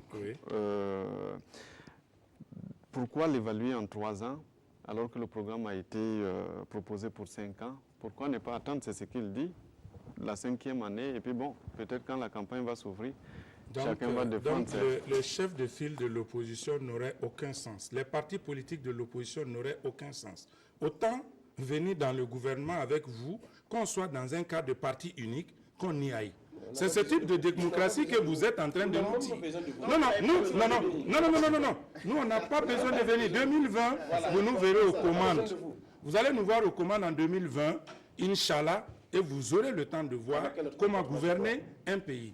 Je ne suis pas là pour le moment. Je reviens à vos propos. Allez-y. Vous savez, monsieur... Pas sur la sécurité. Hein, non, je n'aborde pas la sécurité. Un point qui nous ronge ici au Burkina, c'est la question de la corruption. Vous savez, le peuple burkinabé est descendu dans la rue, là, pas contre des individus, mais c'est contre un système. Il n'y a pas eu véritablement de rupture avec cette pratique. Et parmi nos points, nous avons parlé de la corruption, du népotisme qui continue à se développer. Nous nous expliquons là-dessus. Vous allez réagir. Est-ce que vous voulez nous dire que ce sont ces goudrons réalisés avec les PPP qui sont en réalité des goudrons biodégradables? À la première pluie, c'est parti. Ou bien ce sont ces écoles. Le petit vent décoiffe ces écoles ou qui croulent. Dieu merci que ça n'ait pas encore pris nos enfants. Sinon, vous allez répondre devant le peuple burkinabé. Avec vos copinages que vous êtes en train de mettre en place, vous passez des marchés sous les tables. C'est de ça que vous voulez nous parler en termes de gouvernance? Je ne pense pas. Excusez-moi encore. Vous avez instrumentalisé notre justice, qu'on le veuille ou pas. La politisation de notre administration. Aujourd'hui, ce n'est pas la compétence qui est mise devant. Avec votre gouvernance, il faut avoir la bonne carte pour être nommé à des postes de responsabilité. Nous le disons aujourd'hui haut et fort. Si vous voulez marquer la rupture, faites appel à des compétences. Nous ne pouvons pas attendre 5 ans. Passer 5 ans, nous n'aurons que nos yeux pour pleurer. Et nous ne voulons pas pleurer avec le peuple burkinabé. Nous aimons ce Burkina Faso. Nous n'allons pas laisser des gens, des Burkinabés comme nous, venir s'amuser et partir. On ne va pas l'accepter. D'où l'opposition politique. Nous allons manifester le 29 dans un esprit républicain, avec l'autorisation qui a été donnée, un itinéraire bien défini, avec tous les manifestants sécurisés, puisque les forces de défense et de sécurité sont les forces républicaines. Nous avons demandé, nous avons défini l'itinéraire. Ça ne présente aucun danger pour aucun Burkinabé. Il n'y a pas de forces de défense et de sécurité dédiées à M. Rochmar Christian Kaboré. Il n'y a pas de forces de défense et de sécurité dédiées au MPP. C'est dédié, même le dernier des Burkinabés qui se trouve dans le ventre de sa maman, à l'heure où je parle, a besoin et la loi protège. Nous disons au peuple burkinabé, la sécurité de notre marche, je ne viens pas sur les questions sécuritaires, incombe au pouvoir en place. Que vous le voulez ou pas, c'est une autorisation qui a été accordée. On ne va pas rentrer dans... Permettez à Dr Sangaré de répondre d'abord sur l'opportunité d'aborder justement des points. Je suis émerveillé par l'inspiration de M. Zerbo du texte qui a été publié, même si par endroits il aspire le texte, ça n'inspire au point de l'aspirer. Je vais rebondir sur 2 points que vous avez soulevés et qui me paraissent mériter des éclaircissements de la part du gouvernement, ici et maintenant. La question de la suppression de postes de concours, vous l'avez dit. Très bien. Effectivement, cette année, et contrairement aux autres années, du moins aux dernières années, il y a eu effectivement une diminution sensible du nombre de postes à pourvoir pour les concours de l'administration publique. Ce qu'il faut savoir, c'est qu'aujourd'hui, la situation réelle de notre administration publique, et c'est depuis un certain nombre d'années, qui sont antérieures à 2015, est une situation suffisamment grave au point de mettre en péril la soutenabilité des finances publiques. Ça, et plusieurs facteurs expliquent cela. Ce n'est pas des facteurs qui sont nés en 2015 ou en 2016 avec le régime du MPP. Il a hérité des situations assez complexes, assez graves, et ce, depuis de très longues années, de très longues décennies. Ce qui nous a amené à la réforme du système de rémunération, la remise à plat, en certains aspects qui me paraissent assez mérités que l'on en parle aujourd'hui. N'oublions pas notre thème. Non, c'est un thème. Je vais vous permettre. C'est un thème qui est dans. Je vous permets de poursuivre. C'est un thème qui est. Je précise avant de vous permettre de suivre. C'est un thème très technique. Docteur Sangaré, je précise avant de vous permettre de poursuivre. N'oublions pas notre thème de départ. Chaque point qu'on aborde, c'est sur son opportunité en fonction du sujet du jour. Donc, et ils l'ont sorti en donnant le chiffre de 40 000 postes. J'arrive, je termine. Permettez-moi de terminer, vous aurez droit à la parole, il n'y a pas de problème. Je veux dire que chaque fois que vous aurez la parole, ayez en tête toujours cette question de l'opportunité ou non d'aborder le point en question. Allez-y. Rassurez-vous, oui ou non que c'est dans votre déclaration, les 40 000 postes supprimés. Ça y est là. Oui, mais si ce point, moi je vais démontrer que ce point n'a même pas de raison d'être dans le texte. Pour quelle raison?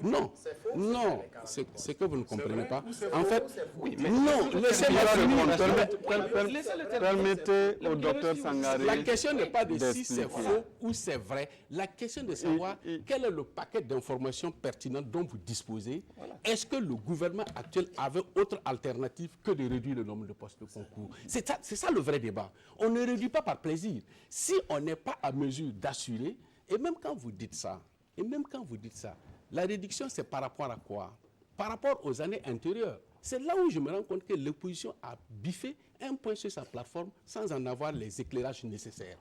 Elle aurait eu les raisons qui ont amené à ça, qu'elle n'aurait même pas dit ça. Pour 2 raisons. Primo, la suppression que vous appelez, la réduction que vous invoquez là. 40%. Non, excusez-moi, de quoi?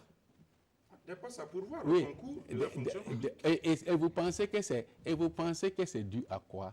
Parce que on a dit que les postes... Non, laissez-moi finir. Monsieur, non, il faut qu'on se comprenne. Allez-y. Non, vous avez évoqué un sujet. C'est moi qui réglemente la parole ici. Voilà.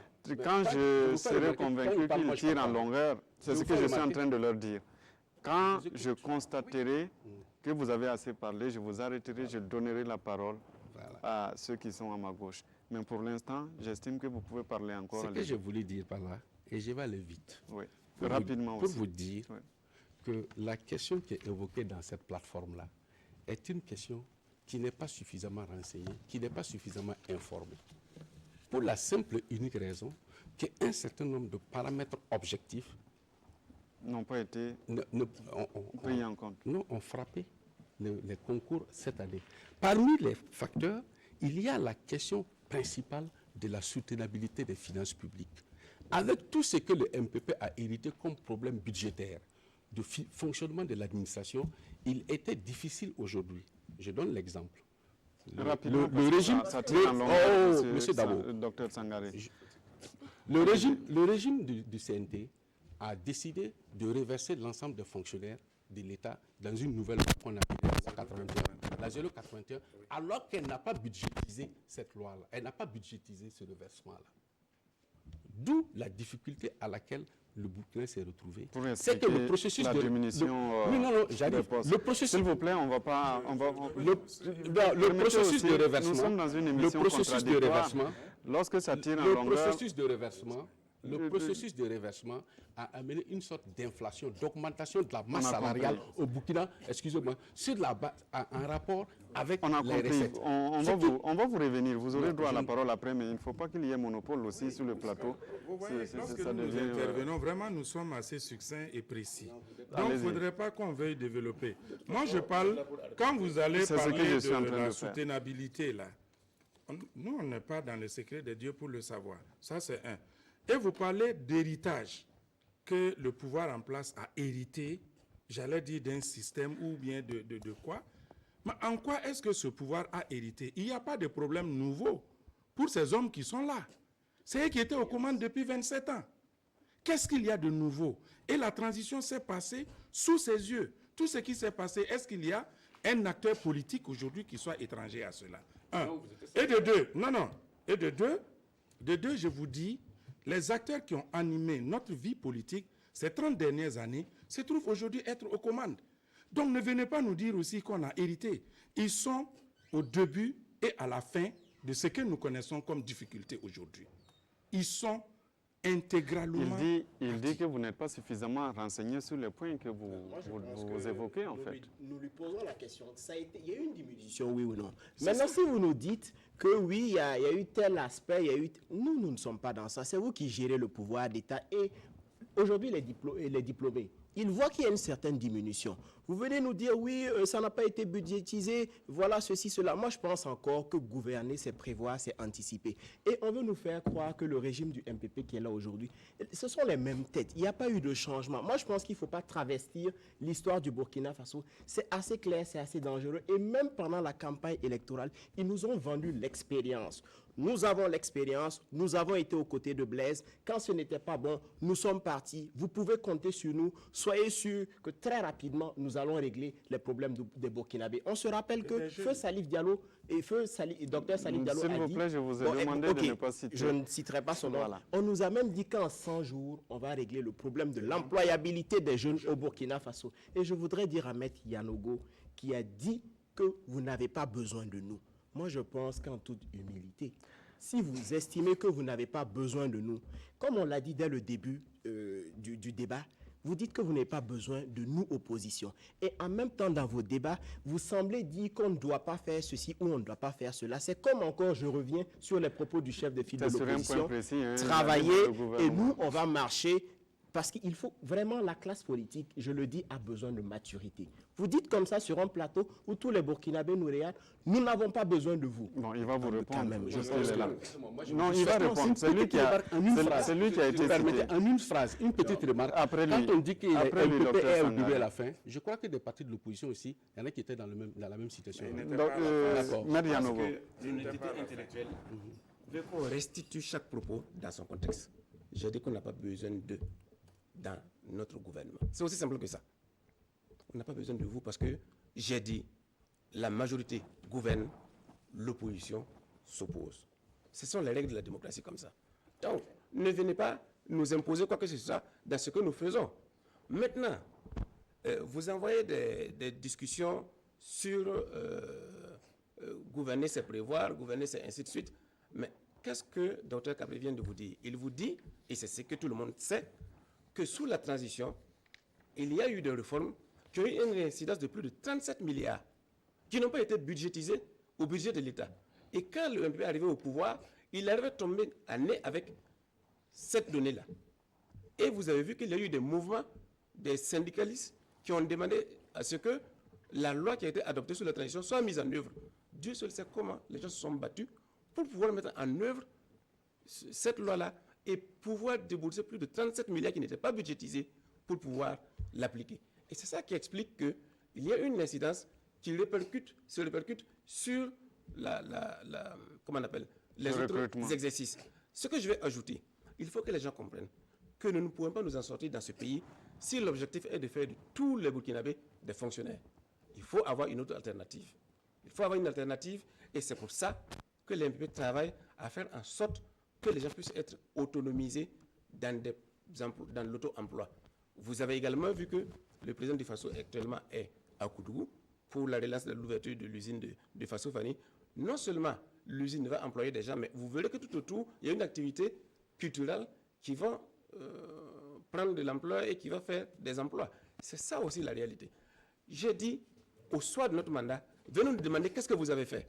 Chacun va sortir et dire ce qu'il a fait. Si les gens, en voyant déjà ce que nous sommes en train de réaliser sur tous les terrains, pensent que ce n'est pas des propos de ce genre, des accusations de ce genre, qu'ils vont remettre en cause la mise en œuvre de notre programme, ils se trompent éperdument.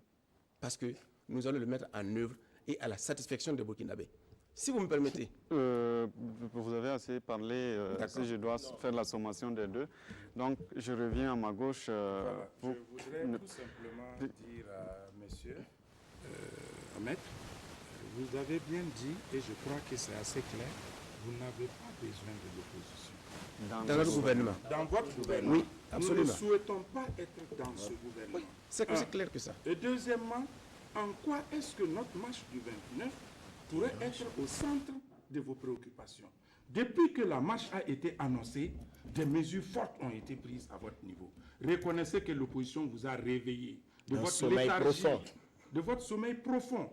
Et du coup, dans les grandes démocraties, le Conseil national de la défense, ou bien c'est quoi, Conseil supérieur se réunit régulièrement. Chez nous, on a dit non, on va les réunir chaque 2 semaines. Il a fallu 6 mois après la première rencontre que l'opposition ait annoncé qu'il y ait des mesures fortes. Deuxièmement, il a fallu qu'il y ait un 29 pour que du coup, il y ait des rentrées politiques du MPP chaque semaine. On rentre, on ne sait pas qui sort, des jeunes qui se réunissent pendant qu'on n'a même pas enterré d'abord nos morts. Et pendant ce temps, vous pensez, ça jubile. Et c'est des bains de foule, on prend à Koudougou. C'est 2020. Moi, je voudrais revenir sur un détail, Simon Gongo, s'il vous plaît, pour terminer. Vous avez la parole. Voilà, donc je voudrais terminer par là. Non, je voudrais terminer, avant de vous laisser la parole, je voudrais dire, il y a une question importante qui a été posée à notre chef de l'État, à savoir s'il allait être candidat en 2020. Vous me permettez. Je serais à sa place. J'aurais répondu, mon pays est en guerre. Ma préoccupation, c'est d'assurer la sécurité des personnes et des biens. Oui, ça justifie, voilà, la marche. J'aurais répondu, non, c'est pas ça, non, il n'y a pas ça. Je m'explique. Vous me permettez de terminer. Rapidement, parce que... Donc, j'aurais répondu de la sorte, puisqu'il y a un problème au plan sécuritaire, il y a des problèmes d'emploi, il y a des problèmes d'autosuffisance alimentaire, et non pas déclarer pendant que nous sommes dans une situation difficile, déclarer cela. Et ce que nous voyons, vous êtes en campagne. Monsieur, il pose peut-être une question qui est... Oui, incidente sur laquelle je voudrais réagir. Oui, parce qu'il dit, ils ne comprennent pas pourquoi, justement, l'annonce de cette marche suscite autant de polémiques. Je voudrais répondre sur ce point. Non, je vais répondre sur ce point. Allez-y. Et également sur le point de l'annonce de la candidature du président à sa succession. Et je commence par là. Depuis que le président a dit qu'il sera candidat en 2020, c'est la catastrophe au niveau de l'opposition. Les gens se cherchent. Et chaque fois qu'ils ont l'occasion, c'est pour revenir sur ça. Je ne vois pas en quoi ça pose problème. Dès l'élection du président Kaboré, il pouvait dans son discours d'intronisation, d'investiture, dire que dans 5 ans, il sera encore candidat. S'il y a un problème, c'est lui et son parti. Ça n'engage personne. Et le président Kaboré a le droit, et nous disons haut et fort, dès le début, que le président Kaboré est candidat de notre parti pour 2 mandats. C'est aussi clair. Nous n'allons pas prendre les gens dans des faux jeux. La réponse apportée, on va passer à autre chose. Deuxième point sur lequel je vais intervenir, sur ce qui est qualifié de marche, de rentrée et autres, c'est tout à fait normal. Parce qu'il y a tout un paquet de désinformations qui sont contenues dans cette plateforme. Ah oui, c'est un paquet de désinformation et nous avons l'obligation de restaurer. C'est ça qui suscitait Ah oui, non, nous avons l'obligation de restaurer la vérité à nos militants pour qu'ils comprennent que tout ce qui est dit, c'est du n'importe quoi. Parce que, qu'est-ce qui se passe? Attention. Excusez-moi le terme, oui, c'est pas du n'importe quoi, mais c'est des contre-vérités pures et dures. Vous avez suivi, depuis l'année dernière, je crois, l'opposition avait organisé ce qu'on appelle, chaque semaine, il faisait des conférences de presse, et tout, et tout, et tout. Ouais. Après, ils se sont rendus compte que ça n'a aucun sens. De se faire chaque semaine et de se tourner le pouce, il n'y a rien à dire. Et donc, voilà encore, ils viennent avec des choses qui n'ont aucun sens. Donc, nous sommes sortis d'une militants. Ce que l'opposition est en train de dire, il n'y a rien de vrai. Et nous leur apportons tous les éléments de preuve à nos militants pour qu'ils soient situés. Je vais vous donner la parole. Je veux juste préciser, voilà. Préciser en répondant à un point de la plateforme, c'est la question de la gouvernance. Et qu'il y a un lien direct avec l'autre point sur les postes à pourvoir qui n'ont pas été satisfaits en raison des difficultés que le système de rémunération des agents publics de notre pays comporte. Aujourd'hui, depuis la conférence de 12, 13, 14 juin passé sur la réforme du système des rémunérations, nous sommes engagés dans un processus profond de réforme même de l'État à travers le système de rémunération. Vous ne reprenez pas la question. Non, laquelle? Non, je parle. Pourquoi justement autant de polémiques? Monsieur Simon, Zerbo a levé ça. Et je pense que ça fait partie d'un de ces axes d'argumentaire qui figure dans la plateforme. Et c'est réel. Moi, je ne m'en écarte pas. Je ne m'en écarte pas. J'ai dit, il y a un lien. Mais la question qui est posée là, c'est pourquoi autant de polémiques autour justement... Mais je pense qu'il a répondu à ça et vous avez dit de passer à autre chose. Et c'est pour passer à autre chose. Non, c'est sur la réponse, la candidature du président. J'ai dit de passer à autre chose par rapport à la candidature du président. Oui. Mais j'ai dit de revenir justement avec vous sur la polémique qu'il y a, l'agitation qu'il y a justement autour de l'annonce de la marche du 29. Au niveau de la marche, c'est ce qu'il a répondu. Aucune agitation.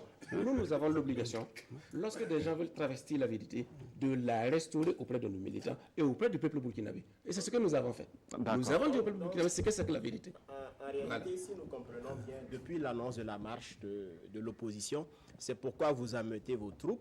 Et de la même manière, vous trouvez que probablement vous n'avez peut-être pas de compte à nous rendre et la marche de l'opposition vous dérange. Vous menez vos activités pendant que certains soldats ne sont pas encore enterrés. Vous continuez à faire ce que vous devez faire et nous n'avons pas le droit de faire ce qu'on doit faire dans un état de droit.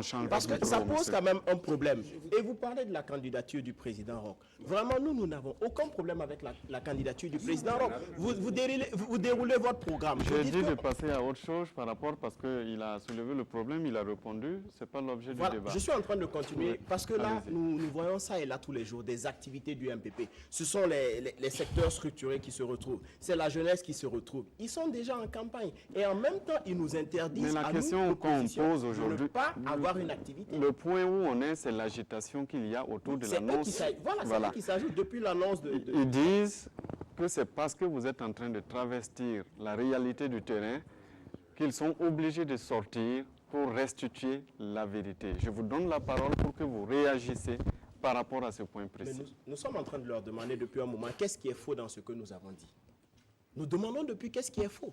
Parce qu'à moins de ne pas être au Burkina Faso, moi je pense quand même qu'il y a certaines réalités que les Burkinabés vivent. Et c'est dans notre plateforme. Si vous sortez pour ameuter vos troupes, probablement c'est parce que vous n'êtes pas serein. Parce que si vous êtes serein et que vous travaillez sans problème, il n'y a pas de raison aujourd'hui que le MPP bouge autant. Moi, je pense que ici, lorsque vous dites que ce qu'on dit n'est pas vrai, vous avez promis, oui ou non, 50 000 emplois par an aux jeunes, oui ou non. Où est-ce qu'on en est? On est en une année 2000, vous avez eu 2016, vous avez eu 2017, on est pratiquement en fin 2018. Par an, est-ce que vous pouvez nous dire ici, devant le peuple burkinabé, si vous avez pu respecter cet engagement? 1. Vous avez promis de donner des prêts et autres aux femmes. Nous avons essayé d'estimer un peu où est-ce qu'on en est. Je pense que le peuple burkinabé serait intéressé d'avoir ce que nous avons cité ici. C'est du concret. Nous avons parlé de la corruption. les PPP qui sont en train de se passer. Les bitumes, chaque jour que Dieu fait, on ne nous présente pas des goudrons biodégradables que nous voyons, oui ou non. Des bâtiments, des écoles qui croulent, des toits qui s'en vont. Mon école a été construite en 1958. Lorsque je passe cette école, elle est plus solide que vos écoles PPP que vous construisez. Ils répondent. Dites-nous. Voilà. Dites-nous. Ils vont répondre. Ils vont répondre. À M. Zerbo, Allez-y. est-ce que vous savez combien d'agents publics ont été recrutés en 2016 et en 2017? On est intéressé de le savoir. Mais donc voilà, mais vous affirmez. On a Et dit moi, nous. non, vous voyez, S'il vous monsieur, plaît, non. c'est lui qui a la parole, docteur Sangaré. Vous Je avez eu crois le qu'ils temps sont de en train développer vos d'enfreindre arguments. à une reprise, à un principe de débat ici. J'ai toujours pas encore intervenu pendant qu'ils ont la parole. C'est ce que je suis en train de faire respecter. C'est vous qui avez la parole. Allez-y. Ce que je vais leur dire, Oui. il faut bien qu'on se comprenne sur un point. Lorsqu'on n'a pas la preuve, on n'affirme pas. Ça, c'est un principe de discussion. C'est pourquoi je posais la question. Ils n'ont pas la preuve de combien d'emplois ont été créés en 2016 et en 2017. Mais ça ne les empêche pas de dire ci, de dire ça. Moi, j'aurais aimé qu'on nous dise, vous avez promis tant, vous n'avez pas fait tant parce que vous avez fait tant. Sinon, on tombe dans un discours dans lequel on ne s'en sortira pas. Ce serait un cercle vicieux. Pour Voilà. rectifier Et je ne aussi, suis vous pas pouvez là. donner les Et chiffres. je ne suis pas là. Quand je dis, je répète, quand je dis qu'il y a des points qui m'interpellent moi directement, et c'est sur lesquels je veux parler. On me parle de gouvernance administrative. J'ai dit, je peux vous rassurer que avec la réforme du système de l'administration publique qui est en cours, c'est une réforme de l'État qu'on est en train d'engager. Et c'est juste, vous avez bon rôle de ne pas en être informé parce que c'est ce qu'on appelle en matière de politique publique, c'est ce qu'on pourrait appeler les tendances lourdes. Il faut que la chose aboutisse avant qu'on le voie. Nous ne dormons pas. Il y a un travail de fond qui est en train d'être fait pour qu'à l'horizon 2020-2021 au plus tard, il y ait un équilibre. Il y a un équilibre entre les recettes de l'État et les dépenses. Ça, c'est un problème de fond. Aujourd'hui, nous sommes en train de nous battre pour trouver les voies et moyens pour avoir une rationalisation de la gestion des ressources humaines sur l'ensemble du territoire. Quand on me dit, et c'est l'un des points de récrimination, que dans tel endroit et tel autre endroit, il n'y a pas d'agent public. Il faut bien qu'il y ait une étude pour pouvoir permettre de savoir quels sont les postes qu'il faut pourvoir, quelles sont les localités qu'il faut faire. Aujourd'hui, c'est les mêmes qui nous disent, quand on va dans les écoles primaires, il y a sureffectif, il y a ci, il y a ça. Mais il faut bien réfléchir. Et nous sommes en pleine réforme là-dessus. Il y a une commission nationale qui a été montée, qui a été installée depuis la fin de la conférence du 14 juin dernier sur la réforme du système de l'administration publique. Et ça, c'est pas rien. Et ça, je vous le dis, c'est une véritable réforme de l'administration qui est en train de venir. Je me tiens à ça d'abord. Qui doit aboutir donc Oui, absolument. en 2020-2021. Oui, non, C'est ça rentre en vigueur en janvier 2019. Oui, oui. Je On parle de résultats. Ils vont parler après, on vous redonne la parole. Oui. Vous dites que nous avons avancé des chiffres sans en avoir la teneur. Nous sommes tous au Burkina ici, vous êtes certes au pouvoir, mais les informations sont publiques. Il n'y a pas d'informations secrètes en matière de recrutement. La preuve en est que vous reconnaissez avec nous qu'il y a eu une réduction, oui ou non. Un. Deuxièmement, nous avons dit, vous avez promis 50 000. Nous avons vu ça et ça a été une promesse de campagne. La question que nous vous posons est de façon très précise.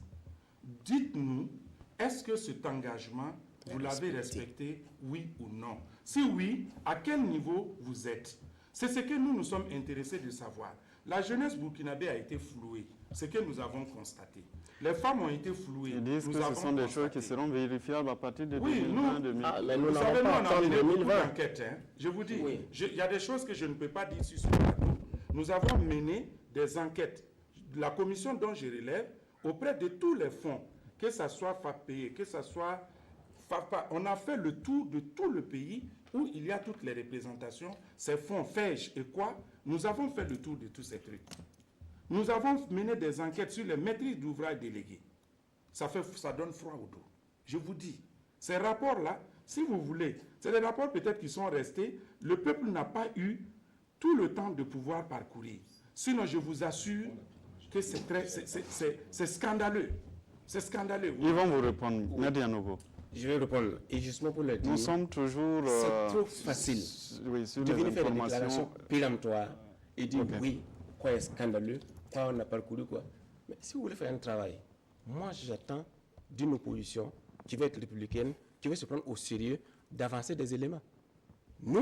Nous avons fait le point, voilà ce qui a été fait, voilà en quoi vous avez failli. Maintenant on vient, on peut prendre un programme, on dit, ils ont promis ça, ils n'ont pas fait. Ils ont promis ça, ils n'ont pas fait. Non, à l'heure du bilan, nous rendrons compte. Mais nous disons que si l'opposition est responsable, elle n'a qu'à faire le travail de sincérité d'information d'abord de la population.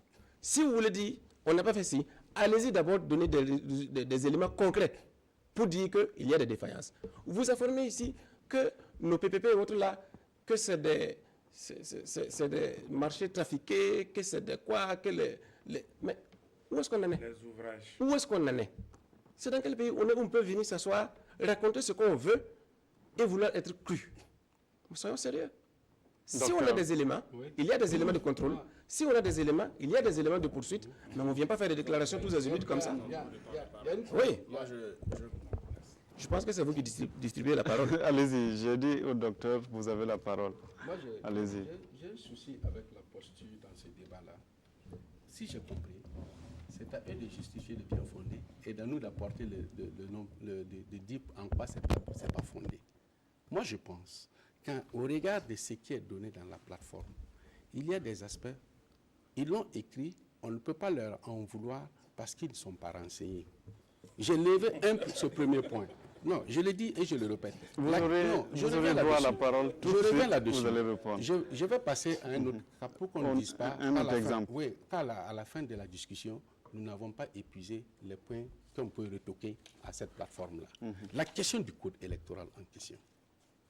J'ai eu le privilège de diriger la commission de la réforme électorale en 2015 sur la transition. Beaucoup d'acteurs ont dit des choses sur le code électoral tout en occultant ou en oubliant royalement qu'eux-mêmes ils sont venus à la sous-commission de réforme électorale et je les ai reçus. D'ici, aujourd'hui, surpris de voir que ce discours sort de la part du chef de file de l'opposition. C'est normal, quand on a un cafarnaum, il y a des gens qui ont des intérêts ailleurs et puis on est obligé de faire la synthèse. Sinon, ils sont au courant. En dehors des partis qui étaient au pouvoir au moment de l'insurrection, tous les partis qui étaient dans l'opposition au moment de l'insurrection ont été reçus par la commission de la réforme électorale. Ils ont accepté le principe. D'accord. Et aujourd'hui, je suis surpris de voir que ça Monsieur, ressort vous sous avez cette la parole. forme-là. D'abord, Aziz, d'abord. Non, par rapport à cet élément, puisque Aziz, je vais donner un élément. Là, c'est votre organisation interne. Oui, c'est notre organisation. Par Après, rapport ne à dites la pas réforme, qu'on ne vous donne pas suffisamment la Je suis parole. très heureux Oui. de vous avoir en face de moi. Vous reconnaissez que sous la transition, le code électoral, qui a été d'un commun accord, n'est pas le même code qui nous a été servi aujourd'hui à l'Assemblée. Ça a été fortement retouché et c'est ce que l'opposition reproche. Je suis très heureux que vous le dites. Dites-moi aujourd'hui, entre ce que vous avez arrêté et ce qui nous a été servi avec ces modifications-là, est-ce que c'est le même code? Ce qui faisait consensus sous votre magistère, aujourd'hui, est-ce que c'est le même code que vous retrouvez? Je suis désolé. Magistère de qui? Parce que j'ai dit à la commission de la réforme. Le code qui a Une été précision apporté, apportée. le code a été... C'est eux qui ont la parole, docteur Sangare. Nous avons le code. Je vais répondre. Par rapport au vote du code électoral, ce qui m'a assez surpris, c'est la fierté avec laquelle ils ont affiché la victoire, hein, je dirais, la victoire, parce qu'ils sont allés, ils se sont retrouvés au niveau du siège du MPP. Mais nous tous, nous savons, les acteurs sont connus en réalité. Aujourd'hui, je prends un exemple parce que l'ONI qui doit gérer le fichier électoral. Mais le DG de l'ONI, bon, je ne dois pas peut-être citer, se retrouve aujourd'hui à ce qui se passe au niveau du MPP. Le DG de l'ONI se retrouve à une activité du MPP aujourd'hui. Et ça nous inquiète au niveau de l'opposition. Parce que nous avons dit que ça doit être par consensus. Mais il n'y a pas eu de consensus. Il y a eu 3 rencontres avec le chef de l'État. Vous avez dit, on va tout droit.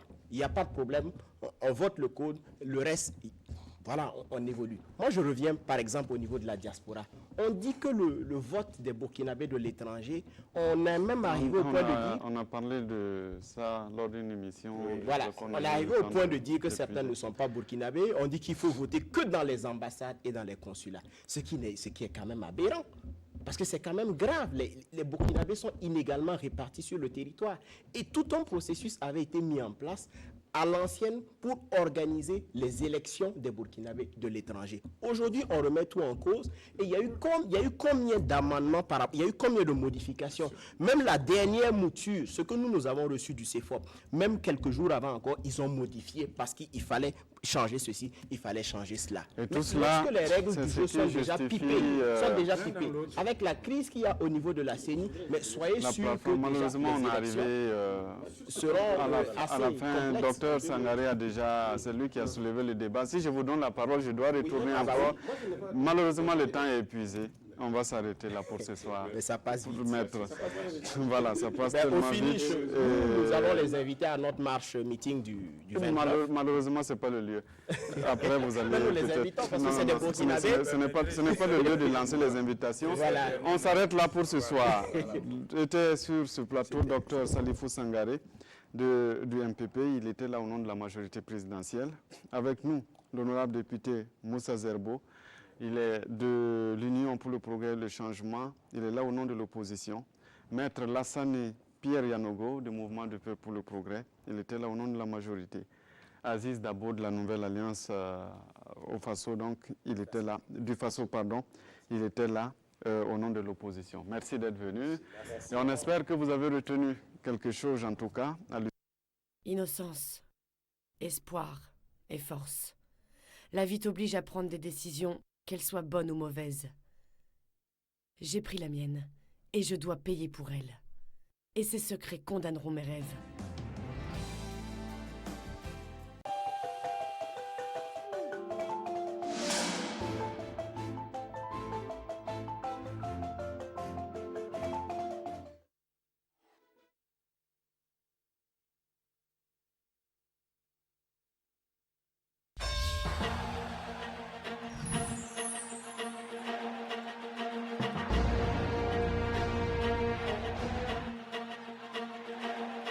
Promouvoir l'excellence des filles, c'est garantir le développement